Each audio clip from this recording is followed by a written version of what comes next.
I'm at Hurco with a very familiar face. Phil, we're back again. We are. And this time we're talking about a machine I've never seen before. Yeah, sure. So tell us about the VMX 50i. Yeah, so this is our VMX 50. It's one of our sort of larger versions of our VMX range. The travels on it is 1270 by 660 by 610. And we actually do 3 different versions of this particular machine actually. So this is the VMX 50 standard. It's a 12K big plus spindle, but we also do a VMX 50 DI, which is a direct spindle and does 15K. And we even do a 50 taper spindle as well. So you can have not just the standard 40, but you could actually exchange it for a 50 taper as well. So bigger tools, bigger cutting.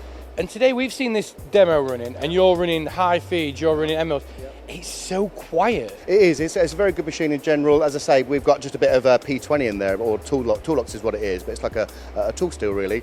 And as you'll see from the footage, yeah, it's ripping through there. We've got Dormer tools doing their work and SGS end mills doing their work too. So it's a really good, quiet demo and does a really good job. Yeah. And the thing is, when you say ripping through, you're not hanging about here. We're looking at 10, 13 meters a minute on tools. Yeah, the high feed tools are going very, very fast, 10 meters, and you're definitely able to remove some material that way. So it's very, very good, yeah. So talk us through the control, because this is one of Hurco's biggest points on what you can do on a machine. Well, yeah, I mean, so you know yourself from using the VM30 when you used to do your work as well. You know the quality of the machine. You know how easy the control is to use as well.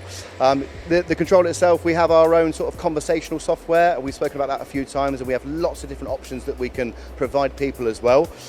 Whether you want to use our own conversational software or if you want to use NC, we use industry standard NC as well. So you can bring G-code programs to the machine too. It's a very, very easy to use control, as you know for yourself from your own use. And talking about NC, you can actually do something I learned, which I use so much. You can do NC and conversational mix. You can put the same 2 codes into one program. You can. So yeah, so we have an option called NC Conversational Merge, as literally what you just said.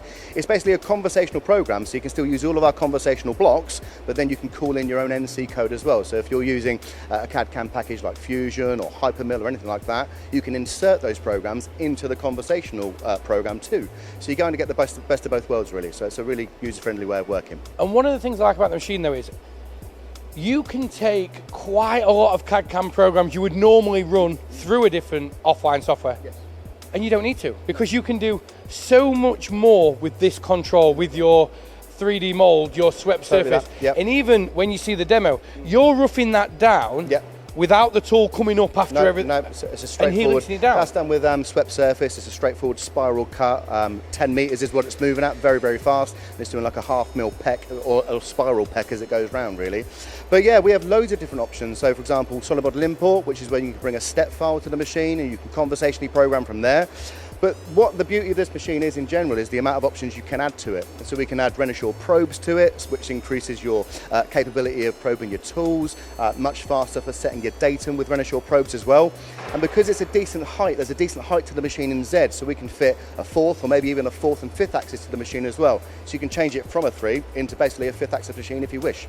And so those you can do. And talking about making the machine user-friendly, obviously you've got the big doors for a wide opening, but also the table comes so close to the front of the machine. It's really good, easy access as well.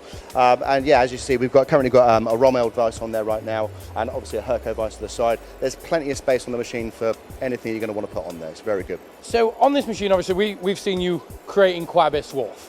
Obviously swarf can be a problem, but chip conveyor all comes standard? Well, this is it. So, for example, yourself, when you were on your VM30, just to explain a couple of things, the VM range, which, by the way, is a very good range as well and sells very well, that's more of our general purpose range. The VMX range is our more higher performance range. And essentially what comes standard with that is a swarf conveyor, dual screen. You'll get a wash down inside as well for getting the coolant and all the swarf back into the conveyor to get rid of it. And we even do things like CTS, which is coolant through spindle as well. So it's a very decent machine. It's going to cover all your bases, that's for sure. But we talk about how you can take a really decent cut.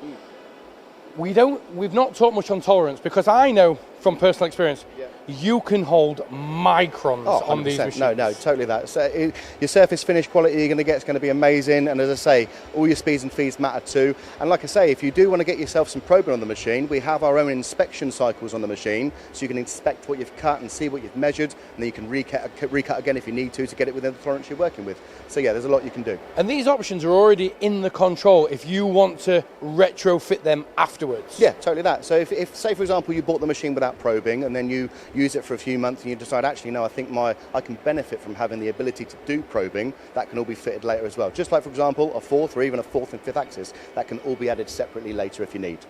Well Phil, from me and everyone at MTDCNC, thank you for such an in-depth review on the VMX50, and I'm looking forward to seeing more material you're going to cut. Awesome, my pleasure.